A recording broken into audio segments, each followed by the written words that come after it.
شاید اب پاکستان کا جو مطالبہ ہے اس حوالے سے یہ مطالبہ ٹی ٹی پی کی قیادت تک بھی پہنچا دیا گیا ہے۔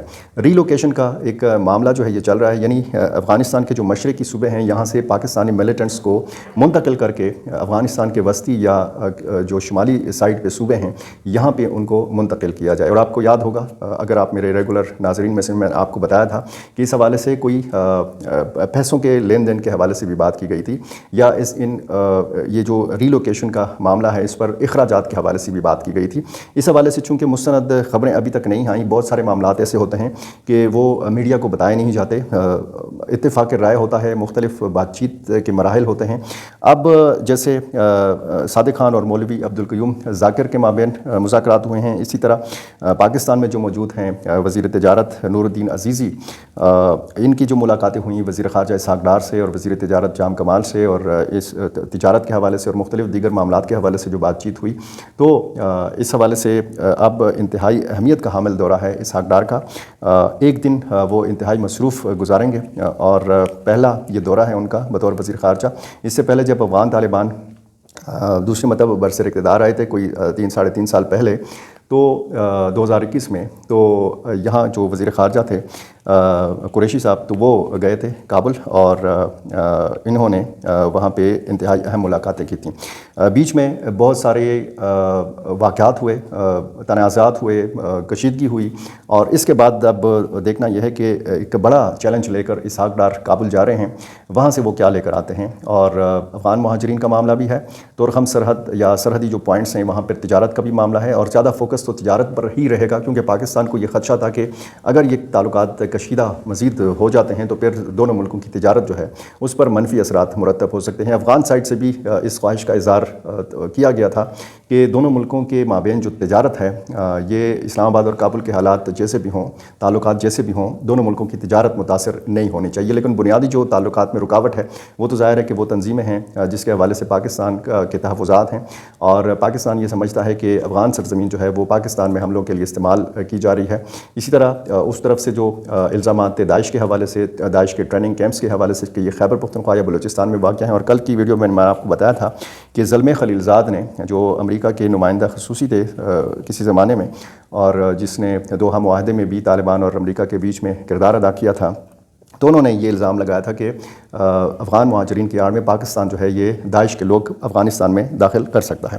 بہرحال یہ معاملات ساتھ ساتھ چل رہے ہیں، اور افغانستان اور پاکستان کے جو انتہائی تاریخی یہ دورہ ہے اسحاق ڈار کا، اس سے بہت زیادہ امیدیں ہیں ریاست پاکستان کو بھی، اور افغان طالبان کو بھی بہت زیادہ امیدیں ہیں، اور بہت زیادہ امیدیں جو ہیں پاکستانی عوام کو ہیں، اور خصوصاً افغان مہاجرین کو ہیں، کیونکہ وہ یہ سمجھتے ہیں کہ جس طریقے سے افغان طالبان کا بھی مطالبہ ہے کہ ایک میکانزم جو ہے یہ طے کیا جائے افغان مہاجرین کے انخلا کا، اور ایک طریقہ کار طے کیا جائے، تو ہو سکتا ہے کہ اس حوالے سے کوئی بڑا اعلان یا تو اسحاق ڈار کابل میں کریں یا پھر واپسی پہ اسلام آباد میں کریں، لیکن دونوں ملکوں کی جو بات چیت ہے وہ سلسلہ جو ہے وہ جاری رہے گا، اور اس کے بعد امکان ہے کہ افغان وزیر خارجہ بھی پاکستان کا دورہ کریں گے۔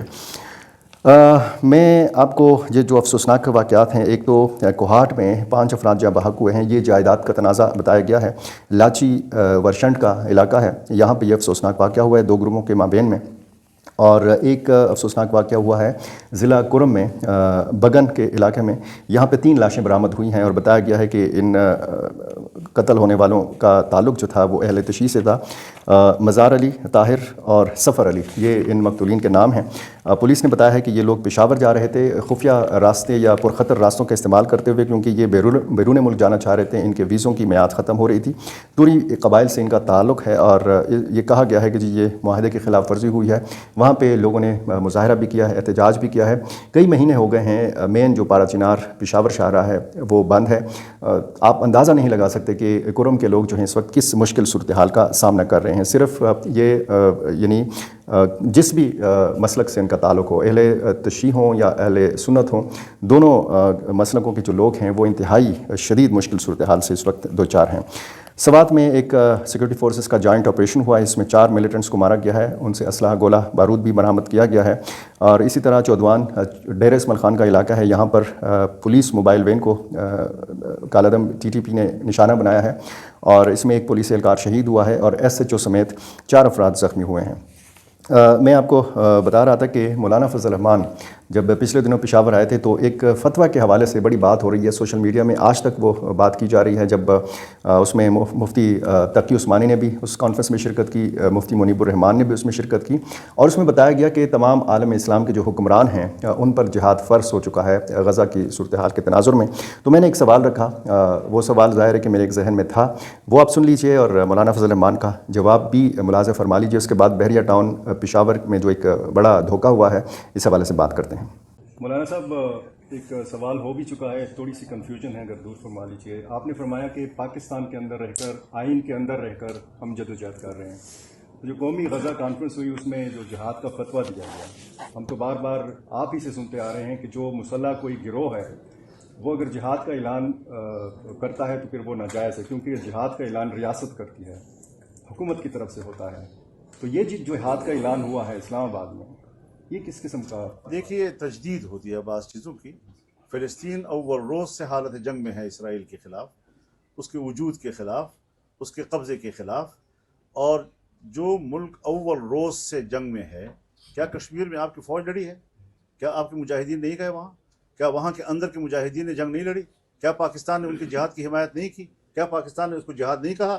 تو اگر ہم کشمیر میں کشمیری مجاہدین کے جنگ کو جہاد کہہ سکتے ہیں تو وہاں بھی تو حکومت نہیں ہے، حکومت کے خلاف ایک تحریک ہے جو اپنی آزادی کی جنگ لڑ رہی ہے۔ تو قومیں جس وقت غلام بنا دی جاتی ہیں تو قوموں کے اندر کی کوئی تنظیم بھی اس وقت فیصلے کر سکتی ہے کہ ہم اب آزادی کی جنگ لڑیں گے۔ تو فلسطینی اپنی آزادی کی جنگ لڑ رہے ہیں اور اول دن سے لڑ رہے ہیں۔ فلسطینیوں نے آج تک اسرائیل کو تسلیم نہیں کیا اور پاکستان نے آج تک اسرائیل کو تسلیم نہیں کیا۔ لہذا پاکستان کے علماء اور فلسطین کے عوام، ان کے آپس میں جو فکری ربط ہے وہ ابھی تک بدستور برقرار ہے، اور وہ لوگ اس میدان میں ہیں اور ہم ان کی جہاد اور ان کی قربانیوں کا مذاق اڑا رہے ہیں۔ اور اگر پاکستان سے ان کی تائید میں کوئی بات جاتی ہے تو پھر ہم ان کا مذاق اڑاتے ہیں۔ یہ شریعت کا مذاق اڑا رہے ہو، ان سے کہہ دو۔ جو لوگ جہاد کے لفظ کا مذاق اڑاتے ہیں، پاکستان کے اندر اگر کوئی مسلح جنگ لڑے گا تو یہ پاکستان کے حالات کے تحت دیکھیں۔ تو پاکستان کے حالات کے تحت بھی تو یہی علماء کرام تھے نا، یہی مفتی تقی عثمانی تھا نا، یہی فضل الرحمان تھا، یہی وفاق المدارس تھی، یہی تمام دینی مدارس اور دینی مکاتب فکر کے سربراہان تھے جنہوں نے کہا کہ پاکستان میں مسلح جنگ جو ہے وہ جائز نہیں ہے۔ تو جہاں جہاں پر جو ضرورت ہے اس کے مطابق علماء کرام بات کرتے ہیں، انواع نہیں کرتے، آنکھیں بند کر کے وہ فیصلہ دیں۔ جس علاقے کا معاملہ ہے اس علاقے کے جغرافیے، اس کے داخلی صورتحال، اس کے تاریخی پس منظر، اس ساری چیزوں کو سامنے رکھتے ہوئے اس کے موقف کو، اب اس حالت میں اگر آپ اسرائیل کے خلاف جہاد کا مذاق اڑائیں گے تو آپ اسرائیلی کہلائیں گے، آپ اس کے سپورٹر ہیں پھر۔ تو اگر وہاں کے علماء فتویٰ دے سکتے ہیں تو ہم نے ان کے فتوے کی تائید کی۔ لہذا پاکستان کے اندر علماء نے اگر کہا ہے کہ یہاں پر مسلح جنگ نہیں ہونی چاہیے تو جمعیت علماء اسلام نے ان کی تائید کی ہے۔ تو یہ ساری چیزیں ہر جگہ پر درجہ بدرجہ ہونی چاہیے، یا ایک ہی لاٹھی کے ساتھ ساری چیزیں نہیں ہانگنی چاہیے۔ لفظ جہاد آ گیا تو پاکستان سے لے کر فلسطین تک جہاد مذاق بنا دیا گیا۔ کیوں؟ یہاں کی صورتحال اپنی ہے، افغانستان کی۔ ہم افغانستان میں جہاد کی حمایت نہیں کر رہے تھے، لیکن کیا پاکستان میں بھی ہم کہہ رہے تھے کہ مسلح جنگ لڑی جائے؟ کیا 1979-80 کے بعد 12-13 سال تک یا 14 سال تک پاکستان سے مہاجرین کو ہم اسلحہ دے کر نہیں بھیج رہے تھے؟ پاکستانی مجاہدین شریک نہیں ہو رہے تھے؟ عرب مجاہدین نہیں آئے؟ تاجک اور ازبک نہیں آئے؟ ساری دنیا کو ہم نے پاکستان میں اکٹھا کر کے پاکستان کو افغان جہاد کا بیس کیمپ بنایا ہم نے اس کو۔ جی اب جب معاملات آپ کے اپنی پالیسیوں کی وجہ سے آج آپ ان کو یکساں نہیں چلا سکے، اس پہ تذبذب آ گیا، اضطراب آ گیا، تضادات آ گئے، ان کے آپ کو مشکلات سامنے آ رہی ہیں، تو اس کا حل آپ طریقے سے نکالیں نا۔ لہٰذا ہر چیز کو ایک ہی لفظ میں لپیٹ کر مسترد نہیں کیا جا سکتا، نہ قبول کیا جا سکتا۔ جی، تو مولانا فضل الرحمان کا جواب آپ نے ملاحظہ فرما لیا۔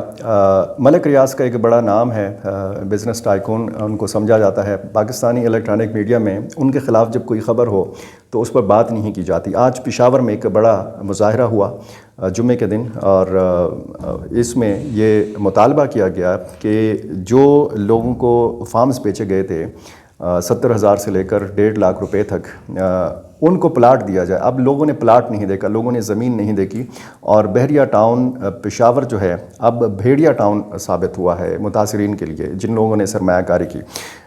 میں گیا تھا اس موقع پر، خیر میں اس سے پہلے گیا تھا، مظاہرہ ایک بڑا جو ہے وہ آج ہوا تھا۔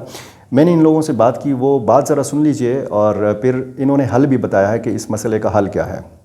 ہمارا گلہ سب سے پہلے جو ہے وہ سرکار سے آتا ہے کیونکہ سرکار کے آنکھوں کے سامنے دن دہاڑے یہ الائٹ بینک جو ہمارے پیچھے آپ کو نظر آ رہا ہے، رات کو 12 بجے تک یہ بینک کھلا تھا، اور سوشل میڈیا پہ، پرنٹ میڈیا پہ، الیکٹرانک میڈیا پہ اس کی ایڈورٹائزمنٹ چلی. سرکار نے ان کو نہیں روکا، سب لوگ آئے، انہوں نے یہاں پر انویسٹمنٹ کی کہ یہاں پر بچے جو بیوہ ہے، جو غریب لوگ ہیں، وہ بحریہ ٹاؤن میں اپنا ایک چھوٹا سا پلاٹ لے کے ایک چھوٹا سا گھر بنائیں گے.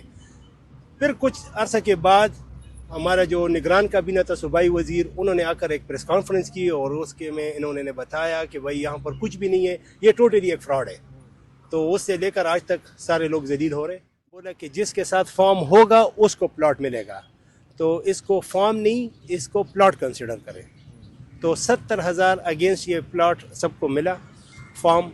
پھر جو ہمارے کنٹری ہیڈ ہے شاہد قریشی صاحب، انہوں نے اسی جگہ پر اعلان کیا ویڈیو کال کے ذریعے کہ اس فارم کے اگینسٹ آپ کو 3 لاکھ روپے کی ایڈجسٹمنٹ ملے گی پی ٹی پی پروجیکٹ میں.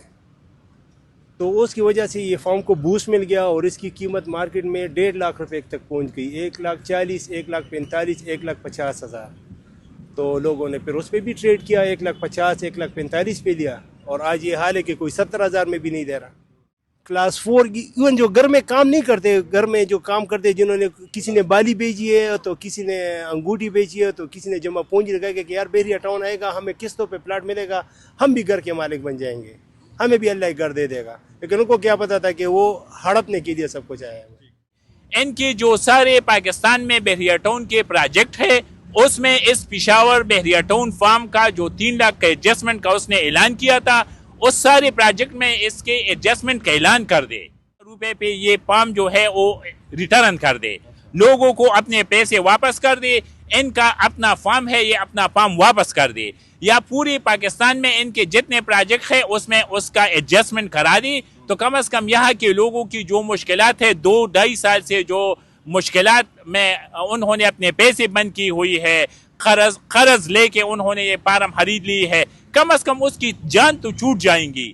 راستے اپنے مطالبات مکمل کروائیں گے، اگر اس کی ضرورت پڑی تو انشاءاللہ اس سے بھی دریغ نہیں کریں گے، بچوں کو بھی لائیں گے. اور انشاءاللہ دیکھیں یہ سارے جو ہے نا مجبور لوگ بیٹھے ہوئے ہیں، انشاءاللہ یہ اپنی فیملیز کو بھی لے آئیں گے، بچوں کو بھی لے کر آئیں گے. ہو سکتا ہے کہ شاید ان کے دل پر رحم آ جائے بچے. ویسے تو انشاءاللہ تعالی ہمیں امید ہے کہ ہم ہی اپنا مطالبات پورے کر کے اٹھیں گے انشاءاللہ. تو بحریہ ٹاؤن کے جو متاثرین ہیں وہ ظاہر ہے کہ یہاں سے اب انہوں نے سلسلہ شروع کر دیا ہے. آخری ایک خبر یہ آئی ہے کہ جو بحریہ ٹاؤن ہیڈ آفس کی انتظامیہ ہے انہوں نے مقامی پولیس سے رابطہ کیا ہے کہ جی یہاں پہ تو لوگ جمع ہو رہے ہیں.